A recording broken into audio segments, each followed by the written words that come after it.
A customs officer at Los Angeles International Airport picks up a travel document, looks at the man standing on the other side of the counter, and decides, in the particular compressed certainty of someone who has made this kind of decision 10,000 times, that something is wrong.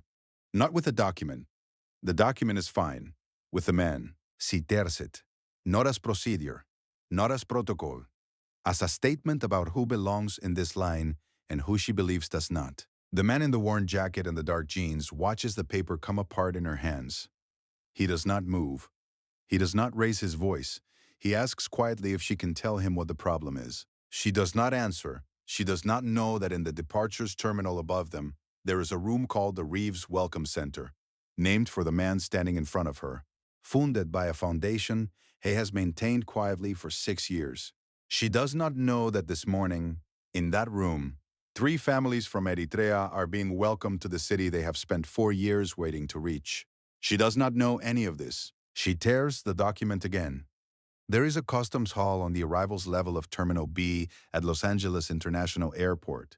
And like all customs halls, it is a room that exists outside ordinary experience. Fluorescent light that belongs to no particular time of day. The low procedural hum of queues moving at the pace of bureaucracy, not slow exactly, but indifferent to urgency, which is its own kind of slow. Counters of beige laminate behind a barrier of retractable belt stanchions, and behind the counters, uniformed officers who have seen every configuration of human arrival that exists. The Reeves Welcome Center is on the departures level, Terminal C, and it is nothing like the Customs Hall. It occupies a suite of 3 rooms donated to the Los Angeles Airport Authority under a partnership agreement with the Pacific Rim Resettlement Foundation, a charitable organization that has operated in Southern California since 2001. The rooms have windows. There is a playroom adjacent to the main waiting area, stocked with toys that are replaced on a schedule. There is a kitchen. There are staff members who speak between them 11 languages. The walls are painted in a warm yellow that someone chose carefully and which someone else, years later, described in a donor report as the color of a room that has been expecting you. The foundation had received its largest single gift 6 years ago. The gift had funded the Welcome Center's construction and equipped its first 3 years of operation. It had come with one condition: communicated through an intermediary and honored in full. The donor's name was not to appear in any public materials. The airport authority had honored this for 4 years. In the 5th year, a member of the board had proposed naming the center during a routine facilities review. The motion had passed 8-1. The dissenting vote had been the board member who knew the donor best and who had voted no specifically because she knew what the donor would prefer. The center had been named. The donor had found out, sent a note to the board chair that was 2 sentences long, and continued funding the program. His name was on the wall in the Welcome Center. He was standing in the customs hall on the floor below when the officer tore his travel document, unaware of either the wall or the woman's name on the door, 6 feet above his head. Sandra Okafor had been a Customs and Border Protection officer at LAX for 18 years. She was 51 years old. She had grown up in Inglewood, the 3rd of 4 children, in a household where her mother had worked 2 jobs and her father had worked 1, and the margin between comfortable and not had been managed with the precision and vigilance of someone for whom inattención had consequences. She had learned early that the world rewarded people who were rigorous and penalized people who were not. She had built a life around that understanding. She had been good at her job for 17 of the 18 years. Patient, thorough, difficult to fool. She had a rate of secondary referrals, the percentage of travelers she flagged for additional screening. That was among the highest in her terminal, which her supervisors had considered a marker of diligence for a long time and had begun reconsidering in the past year. The past year had been different. 8 months ago, Sandra had been involved in an incident during a secondary screening, a disputed interaction with a traveler from Nigeria, a retired professor, 68 years old, who had filed a formal complaint. The complaint alleged that Sandra had been aggressive, dismissive, and had made comments during the screening that the professor described in his written account with the flat specificity of someone who had rehearsed the language carefully because he understood that precision was his only weapon. The complaint was under review. It had been under review for 8 months. Sandra had been told 3 times that the review was ongoing, and once that she should expect a resolution by the end of the quarter, which had come and gone. She woke up every morning not knowing if this would be the day the resolution came. She had been a careful person her whole life, and now she was waiting for a piece of paper to tell her whether her career would survive a single interaction that she had replayed in her mind so many times that she could no longer tell where the memory ended and the revision began. She was not certain she had done nothing wrong. She was not certain she had done something wrong. She was certain that the uncertainty itself was doing something to her that she could not name and could not stop. What it was doing, specifically, was this. It was converting her vigilance, which had always been her strongest professional quality, into something that looked identical from the outside, but was driven by a completely different engine. It was no longer thoroughness. It was preemption. She was not screening travelers for violations. She was screening them for the possibility of threat to her record, to her standing, to the version of herself that had not yet been found insufficient. The retired professor had worn a good suit. He had carried a leather briefcase. He had presented papers that were correct in every detail. She had screened him anyway, in the particular way that is technically within procedure and functionally a statement about who she had already decided he was. She understood this about herself now in the way a person understands a thing they cannot change quickly enough to matter. The man in the worn jacket came to her counter at 8:47 on a Tuesday morning. He had been on a flight from Vancouver. He was traveling alone. He presented his documents, passport, customs declaration, a travel document related to a charitable trust registered in California. She looked at the documents. She looked at him. The jacket was dark, the kind of dark that comes from years of use. The jeans were worn. There was nothing about his appearance that triggered a specific protocol. There was something about it that triggered the engine she could not turn off. She began asking questions that were not unreasonable individually, and that together constituted something other than a standard customs interaction. He answered each one, directly, without irritation, without the performance of a man managing his patience. He answered the way a person answers when they have nothing to hide, and also when they have been in enough difficult rooms to know that cooperation is not capitulation. She asked about the charitable trust document. He explained it. She picked it up. She said, "I'm not able to accept this documentation." He said, "Can you tell me what the problem is?" She sighed nothing. She tore it. She would think about that moment for a long time afterward. Not the tearing, the silence before it. The half-second in which she held the document and the question, "Can you tell me what the problem is?" was still in the air, and she had a choice about what to do next. She had torn it because tearing it ended the question. A young officer named Tomas Reyes was at the adjacent counter. He was 26 years old, 8 months into his posting at LAX, still in the phase of his training where he watched senior officers for the informal education that no manual provided. He had been watching this interaction. He saw Sandra tear the document. He saw the man on the other side of the counter hold very still. He saw Sandra's face, not triumphant, not satisfied, but tightly closed in the way of someone who has done something they are already moving away from in their mind before the action is complete. He looked at the man and saw recognition forming on his face, of the kind that does not require explanation. "Officer Okafor," Tomas said. She looked at him. He held her gaze for a moment. He said nothing else. She looked back at the counter. The man in the worn jacket was watching her with an expression she could not fully categorize. Not anger, not contempt. Something more patient than either of those things, and more unsettling for being so. He sighed, "I understand you're doing your job. I don't need the document for the return leg. But I'd like to make sure we've handled everything correctly here." His tone was even. There was nothing in it she could use. She processed the entry. She stamped the passport. She did not look at him again. He walked through the hall and she watched him go, and she stood at her counter and waited for the next traveler and tried not to think about what she had just done. She thought about it for the rest of the day.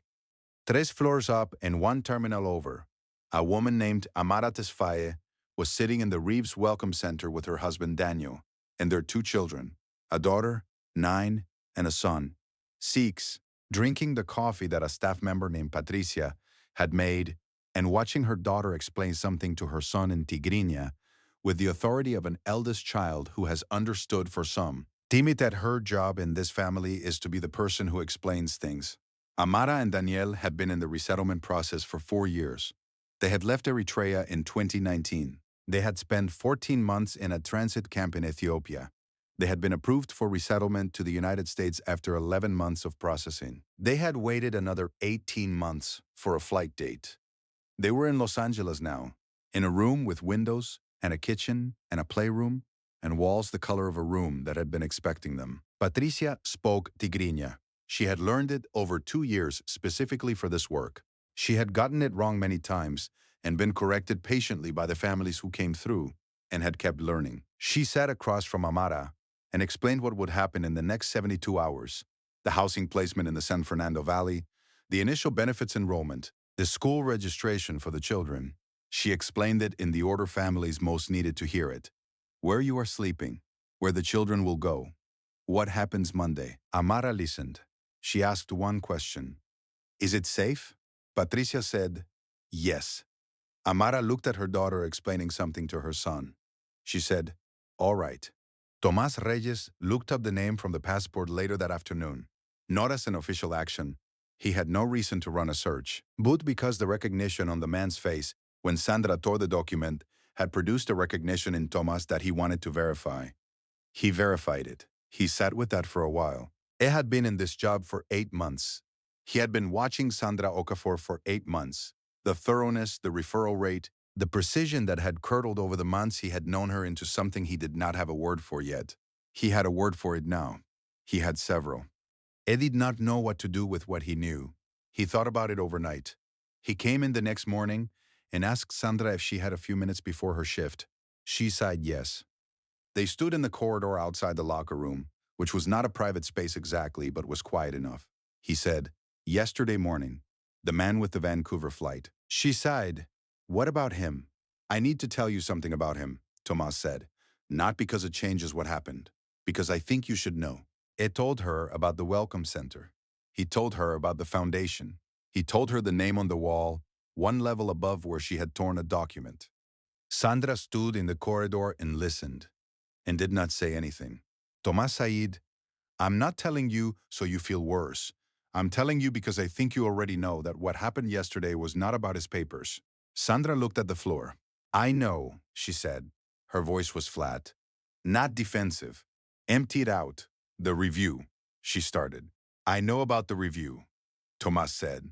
He said it gently. The whole floor knows. She looked at him. It was 26 years old. He had been in this job for 8 months. It was standing in a corridor telling a senior officer something she did not want to hear, and doing it with the careful precision of someone who had thought about it overnight and decided it was worth the risk. She thought about the retired professor, about the leather briefcase, about the way she had looked at him and made a decision before he had opened his mouth. She thought about the man in the worn jacket and the question she had not answered. She said, I need to think. I know, Tomas said. He went to his counter. The review concluded 3 weeks later.